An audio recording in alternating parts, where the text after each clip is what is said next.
Non-human animals are excluded from political representation institutionally by being denied representation in formal institutions that ensure the articulation of animal interests in formal political decision-making independently from the public sympathy towards animal issues.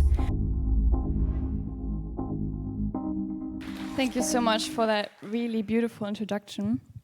Okay, I hope this is loud enough.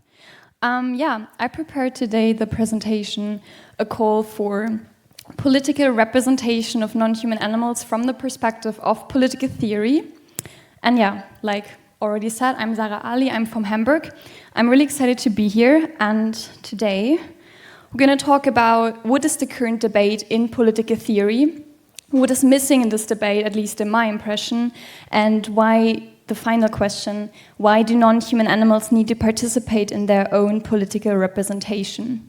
And before starting, I want to point out that this presentation is not about why should animals be represented, and this debate includes arguments like animals are heavily affected by political decisions, and all the entities or animals that are affected by political decisions should also be represented. So this is one example of this debate. And if you're more interested in that topic, I'm going to recommend you in the end some sources where you can dig deeper. But first of all, let's start. So, non-human animals cannot cast the ballot paper, so they cannot be represented, right? This assumption includes the fact that via elections, by voting your representatives, you can hold them accountable, you can give them legitimacy, and you can also authorize them. So animals obviously cannot vote. By the way, I found a really weird picture online showing 3 cats in human clothes standing in front of a ballot paper, in front of a ballot box with ballot papers. Everything is wrong about this picture, but it kind of illustrates the fact, obviously a whale or a dog or a cow just can't go on election day to vote their representatives. But does that mean that they can't be represented? Before solving this issue, let's just get 3 steps back and define representation in a really broad sense. This is like the most quoted quote from Hannah Pitkin from 1967, who defines representation as, now I quote, "the making present in some sense of something which is nevertheless not present literally or in fact." So basically, this means in a really broad sense speaking that political representation means you make the interests of an affected constituency present in the political sphere and represent them. Right, Hannah Pitkin actually is part of or argues for a traditional account of political representation, and this means they argue, like Hannah Pitkin personally argued, that children cannot be represented because they can't influence the representatives. So they can't vote them, they can't authorize them. And accordingly to this logic, animals could also not be represented. Coming now to the current understanding of political theory. Political theory says that having the capacity to vote is not a pre-requirement for being represented. So nowadays we have more an interpretative understanding, which is a term coined by Svenja Alhaus, who says, not the animals need to have certain capacities or abilities, however the representatives themselves, they need to have them. They need to, among others, Alhaus says, need to have the ability to creatively interpret the represented. And nowadays we also understand political representation more as claim-making and less as an achievable or finished, achieved state of being. So this is an argumentation coined especially by Sorward, who says that nowadays we have diverse political actors claiming to be representative, and this means that representation is less seen as a consequence of election, but more as a dynamic relationship between the representatives and the represented. And this means that we not only can have elections to authorize the representatives, but there are also many other non-electoral ways to authorize the representatives. So definitely, political theory says that non-human animals can be represented. However, I think within political theory, we definitely have a debate on how and to what extent this representation should be institutionalized. And to give you an overview over this debate, I chose 3 examples. There are so many ideas in political theory how to represent animals, and this is to give you an overview. The first idea I chose is reserved seats in parliament. It's an idea from Cochrane. So we basically have in parliament reserved seats for animal representatives, and these could be voted by a proxy electorate, and these could be, according to Cochrane, citizen assemblies. So a proxy electorate basically means that we have a group of people that vote representatives in the name of the animals. And citizen assemblies, I don't know if you heard of them, but they're also called mini-publics, and they're basically randomly selected samples of citizen voting representatives, like a randomly selected group of people coming together, deliberating an issue, and according to Cochrane, they could then vote the representatives. There's also the idea of ombudspersons, discussed by Beckmann and Okla, and they discuss it in the context of future generations, but it can be perfectly applicable to animals. So ombudspersons are a single or multi-member body that participate in a legislative process and investigate ministries, and they could be appointed by the government or an animal lobby. There's also the idea of microboards. This is an idea brought forward by Sue Donaldson, but she actually borrowed this idea from the disability community. But applied to animals, this could mean that we have a small group of people acting as a non-profit entity that interact with animals. So they live alongside with an animal, for example, and these members then interact closely with these animals, and they have the animals' trust. And then these members of this board could represent the animal interests and inform more formal representatives in parliament, for example, or also inform legislation. And the authorization of these board members could be done by the trust and affiliation by the animals themselves.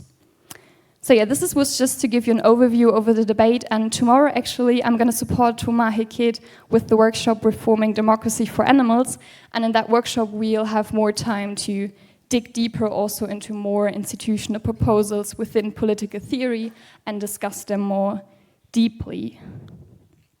Coming to the question, are non-human animals currently represented?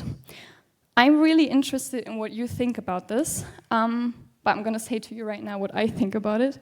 I'm going to answer this question partly with yes, because understanding representation as more as claim making, we can say, yeah, we definitely nowadays have diverse political actors claiming to represent animals. And these include, among others, NGOs, organizations, animal advocacy parties, welfare parties, individuals, activists, and public figures. But now I'm also going to answer this question partly with no, because I'm going to argue that non-human animals are currently not represented in the formal political sphere. And this means that we do not have officially appointed animal representatives in parliament or other formal institutions that first of all represent animal interests independently from human interests, and second of all can operate independently from majority vote. And I'm going to elaborate this argument right now by introducing you to the conceptual distinction I'm going to do between animal interests and animal welfare interests. And this distinction is especially inspired by the work of Philip von Gall, Sonara Taylor, Heine, and Fraser. So animal welfare is basically a really contested and value-based concept. And I define animal welfare as referring to a state of an animal independency to its circumstances. So this means that pursuing animal welfare interests politically means that we can reduce suffering, but these still work within a human predefined framework of what our human-animal relations fundamentally should be like. So animal welfare interests are defined depending on human interests, and these include business interests, culinary interests, agriculture interests, or also interests from the entertainment industry like zoos and circuses. So I'm going to argue that animal welfare interests can definitely question specific practices within a structure, but they can't question practices. Is it right on the slide? Yeah, they can question practices within exploitative structures, but they can't question these structures fundamentally. And in contrast to this, we have animal interests, and they are defined and articulated independently from human interests. And this means that they can definitely question exploitative structures and current human-animal relations fundamentally. And I don't want to deny that they can intersect with animal welfare interests, especially when we talk about politicians strategically pursuing animal welfare interests short-term, but still advocating for animal interests long-term. However, we need to really define the fact that animal interests operate independently from human-animal relations now and from current exploitative structures. And within this framework, we can then also pose the question, how do animals actually really want to relate to us, and how do they want to relate to us, which is a question that is posed by especially Donaldson and Kimlicka. And to make this more clear, Philipp von Gall used the example of castration of small pigs, or you can also do this example for other farmed animals. And castration of small pigs with mandatory anesthesia definitely provides higher animal welfare and could be in the interest of animals regarding animal welfare interests. However, it's not necessarily in the interest of animals in general. So this means that more animal welfare does not necessarily equal animal interests. It could be more in the interest of the pigs to be like free or to not have this castration at all, right? And we can't pose the question with an animal welfare interest, how does this pig even want to relate to us? Yeah. This is the summary for the first part of institutional exclusion, which I'm going to read out to you really quickly. So, non-human animals are excluded from political representation institutionally by being denied representation in formal institutions that ensure the articulation of animal interests in formal political decision-making independently from the public sympathy towards animal issues. So I elaborated on the animal interest point, but didn't mention really that it needs to be independently from the public sympathy. So nowadays, if we look at animal advocacy or welfare parties, they are depending on the public sympathy towards animal issues because they are depending on the majority vote.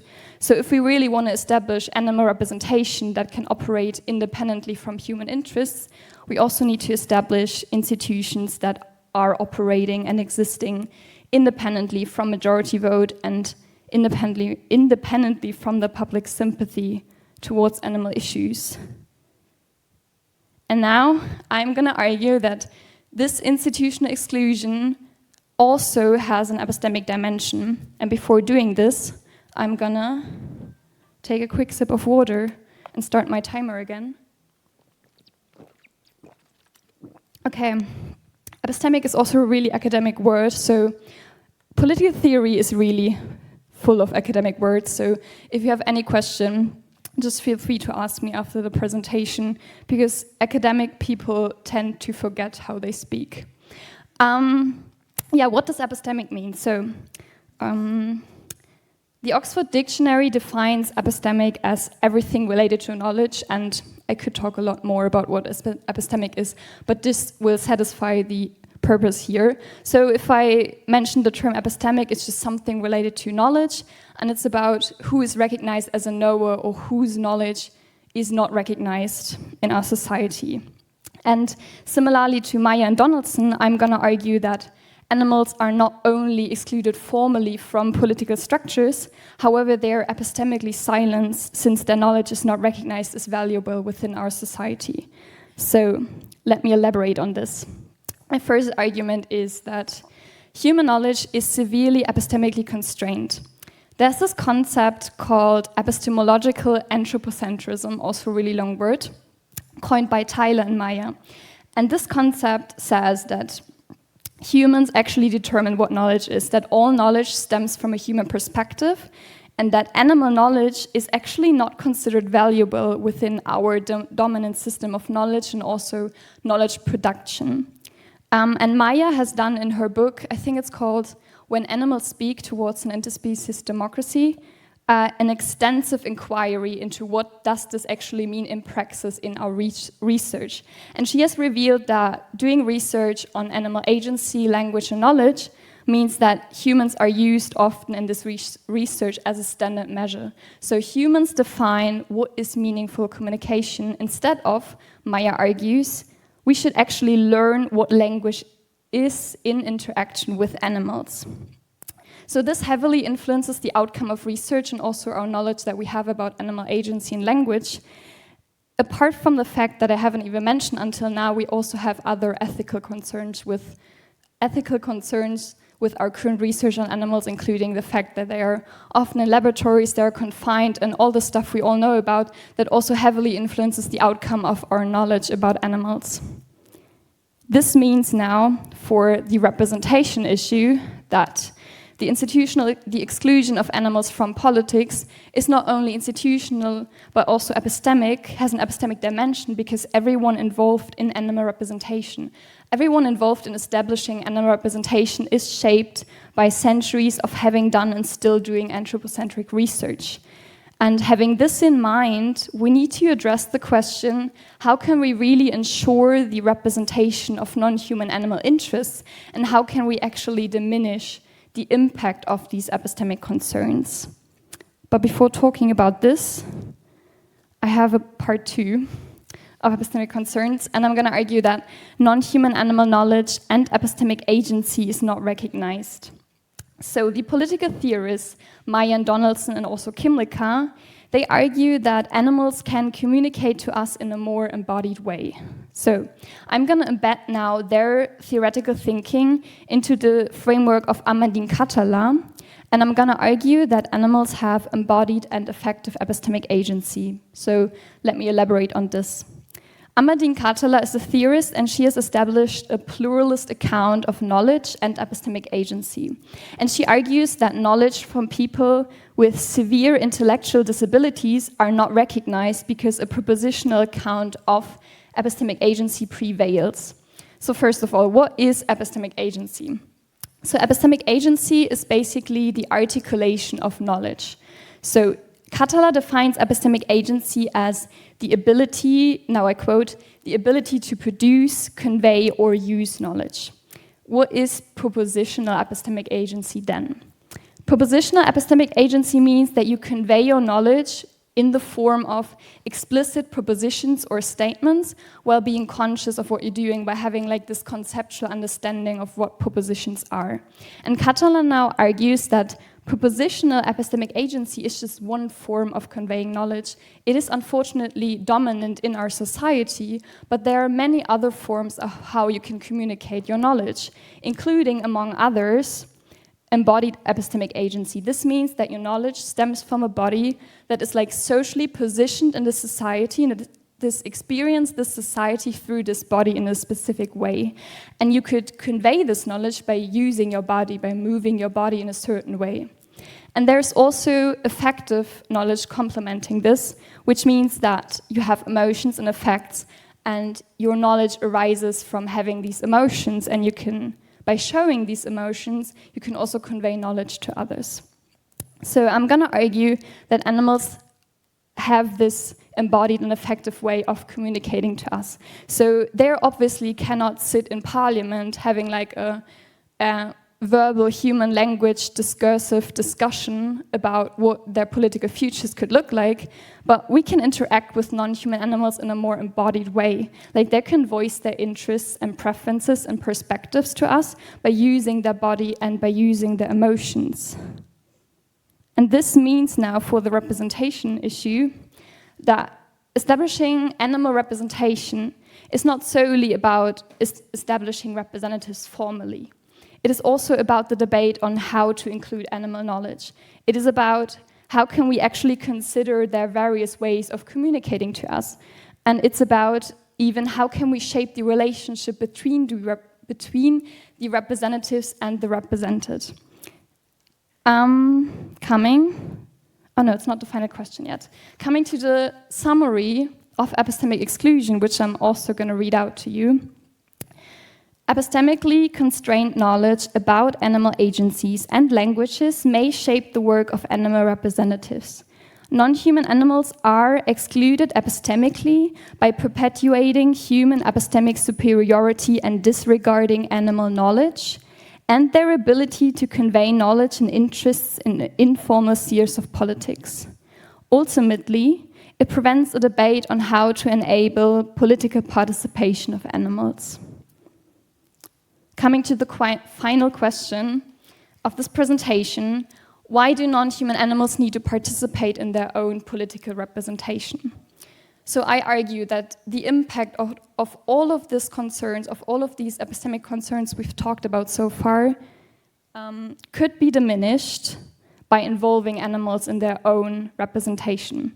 So establishing institutional settings without addressing this epistemic dimension will be really superficial solutions. So pursuing an institutional and epistemic inclusion of animals means that we need to talk about the issue, how can animal representatives interact with the represented, so the animals directly? Like, how can we involve animals in the process of maybe also authorizing their representatives? And how can we establish settings in which this specific forms of interspecies interaction is even possible, especially regarding the fact that like formal political spaces like parliaments and ministries are like literally designed to be human exclusive spaces. And especially Maya Donaldson and Kim Licker also talked a lot about the potential of informal political spaces when we talk about the fact how can we actually involve animals in their own representation. I need to check my... All right. Maybe you ask yourself right now, what could political participation of animals now actually look like? And I've mentioned already the institutional setting of microboards in the beginning that Donaldson borrowed from the disability community. And just to remind you, microboards could be such an initial thought of how can we involve animals. So microboards enable the interaction between the representatives and the represented themselves in small-scale institutions. And these board members live closely with animals and get to know them and get to know their interests and interact with them in an embodied way and can then inform legislation and give their knowledge to animal representatives in more formal institutions, for example. And I think that we still need to explore what political participation can look like apart from this idea. So I thought a long time about what do I want to convey with this presentation. And I really want to emphasize the necessity of having a debate about animal representation and about how can we involve animals in that. And I less want to theoretically predefine what this political participation can really look like, because I think that this will be highly contextual anyway. Like, animal is such a broad term, like how can this participation look like will be highly species specific, will be also depending on individuals within a species. So I think it goes, we have to have a really debate on how to establish this, and I think it's less productive that I'm gonna predefine this theoretically now. So I rather wanna appeal to you that we need to have this debate and that we should explore animal representation in practice, and we should explore in praxis how this interaction with non-human animals, like how political participation of animals could look like, and we should explore this in interaction with animals. And I prepared some implications that I would derive from this presentation, which I'm going to read out to you. So first of all, we can establish animal representation because animals can be represented. Secondly, political theory needs to start discussing epistemic concerns more thoroughly. Thirdly, we need to distinguish animal welfare interests and animal interests, recognizing the justifiable aim of animal welfare interests and still acknowledging its limits. Fourthly, political theory needs to come out of their scientific bubble. We need a public and political discussion.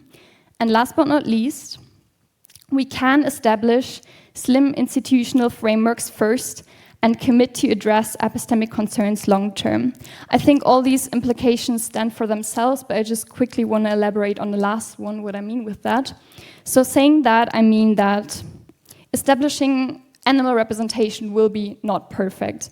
It will be constrained by epistemic concerns. However, this should not prevent us from pursuing animal representation and from really establishing these institutions, but we need to have to remind us, and we need to remind us of the debate that we need to have this debate of how can we involve animals long term. I think that's the point I wanted to make. This should not prevent us from establishing institutions, however, emphasizing the necessity of having this debate long term. Okay. I also have some recommendations in the end if you're more interested in this topic. The book, When Animals Speak Towards an Interspecies Democracy by Eva Meyer is really interesting. It's a lot about interspecies interaction and why our knowledge is epistemically constrained. Then, once again, Zoopolis, actually a really prominent book. I haven't mentioned it so far, from Donaldson and Kim Licker in Political Theory. It's about why domesticated animals should be acknowledged as citizens. And also the text Animal Agora from Sue Donaldson is a really great one. If you're new to the topic and want to get an overview, I recommend you Animals in Parliament. It's a text written by Svenja Ahlhaus. It's actually in German, but it's free access online. You can just translate the website. I tried it out for you. It's possible to read it in English. And also the book, The Political Turn in Animal Ethics, is also really interesting. And I have more recommendations. If you're more interested in the question, why should animals be represented, then I recommend you the presentation of Jonathan Hoffman. It's online on YouTube. And there are 2 podcasts I want to recommend you. First of all, the podcast Knowing Animals, initiated by the unfortunately deceased Zio Sullivan, but it has so many episodes and so many great topics. Just check it out. And for the German-speaking people, there's the really great podcast Tier und Jetzt from Animal Society. And there's also the policy paper of Philipp von Gaal and Jana Gandert, if you're more interested in first steps of designing animal representation in praxis. So yeah, oh my God, my literature list and sources. So first of all, thank you so much for listening. I really appreciate feedback and questions. And I know that we have right now a really short, limited time of discussion, but if you have any more questions, feel also free to contact me. You can find my mail and Insta on the slide. Thank you so much for being here.